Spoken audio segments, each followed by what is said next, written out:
Hello friends, my name is Jasmine. I'm an illustrator, and for today's video it's just going to be a quick announcement about my involvement with the NaNoWriMo challenge, because I have been mentioning it a few times in my vlogs and it's officially November in a few days, so I figured I would make a video to talk about what project I'm going to be focusing on writing next month.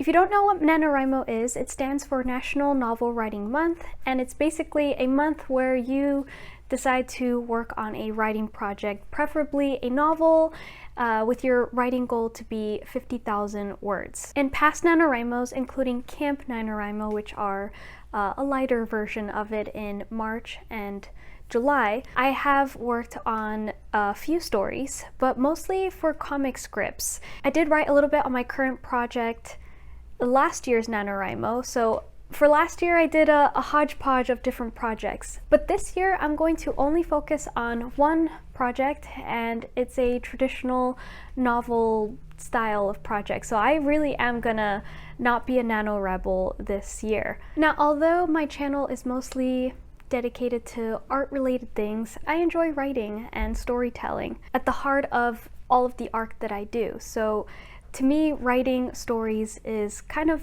part of what I like to do, so that's why I'm including it in this YouTube channel. I will continue to make comics content and art content, like that's not gonna go away. I'm just excited to be able to share this portion of my passion projects.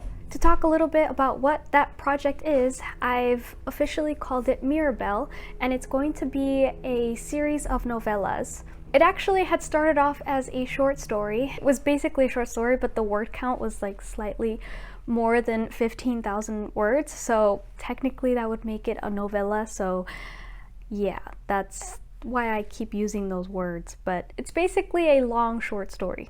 And once I finished writing it, I realized that there was so much more to tell in it. There needed to be some kind of continuation, so I did continue to write it, and eventually a very light skeleton of a story came out of that. So I am continuing to flesh that out, and my goal at the end of October this month is to have a pretty complete outline so that November 1st comes in and I'm pretty much good to go. I won't need to work on the story structure. I can just focus on writing it. I've talked a little bit about that project both in my previous writing vlogs, and I've mentioned it on my Patreon.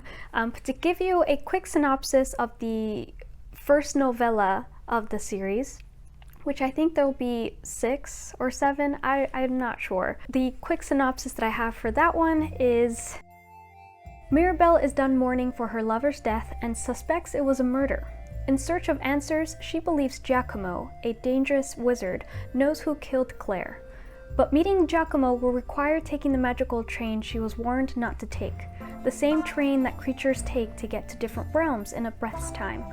Mirabelle steps into the train expecting vengeance and possibly death, and instead faces something else entirely, the truth. Now that synopsis pretty much covers what's going to happen in the first novella. Editing Jasmine here, I realized I never delved into what the rest of the story will be about. So basically, Mirabelle then goes on to try to return to a normal life, but soon finds that she can't turn her back on Claire, even if a war seems to be brewing amongst greedy entities.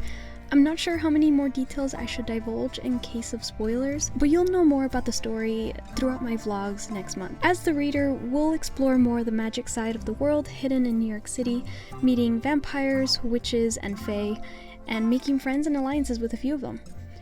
Plot-wise, what Claire is involved in is much more dangerous than Mirabelle ever thought, and it could affect the fate of the world. The main question is then, can Mirabelle save Claire and in turn save the world? What could an ordinary person, presumably someone who considers themselves a loser, possibly achieve? This story mixes fairy tale elements, history, urban fantasy, and most importantly, love. A queer love that fights to exist against all odds. My focus for NaNoWriMo is going to be to continue off of that short story and see how much I can write. The ultimate goal for this event is 50,000 words. That is the plan. Before November 1st, I have a few things that I need to do to fully feel like I am ready to go. Here is my Notion project for this series, and this is how I organize all of my stories using Notion. And if you'd like to see a video about how I do that, I would love to make one. I just don't know if anyone's interested. There are other videos about how to use Notion for writers, in particular storytelling, but yeah. So this one is for Mirabelle. The first section is all about the characters and any reference material stuff that I can use that I need like a space for. And then at the bottom is the outline, which is just the heart of the story. I have divided the outline into the, let's say, 7 novellas. So my goal before Tuesday is to really feel like that outline is complete. The other thing to do is I need to finish researching my magic system. I am pulling ideas from alchemy. I have this awesome book from Tashin about alchemy. I need to finish reading it. I'm more than halfway done, and these are all the tabs that I have for it. So once I compile all of that, I can really flesh out my magic system for the story. And that's pretty much all I wanted to explain in this video, what the story is about and what my goals are for next month. Just like last year, I plan to make weekly vlogs on my progress writing this. I will also be doing some art vlogs too, so that's not going to stop. It's just, this is an introduction that I will be busy writing a novel. Anyhow, if you are also getting involved in NaNoWriMo, please let me know what your novel or project will be. If you've never heard of NaNoWriMo, perhaps you should look into it. It might be a fun project to get involved in, and there is a corner in the YouTube universe where people vlog their progress on NaNoWriMo, so it is so much fun to follow other people's progress. So definitely check anyone else out there, and stop by every week here because I'll be vlogging this. That's pretty much it for today's video, super short. Thank you for watching. If you haven't subscribed to my channel, please do. I make mostly content about comics and art and a little bit of writing, so stick around and I'll see you in the next video. Bye!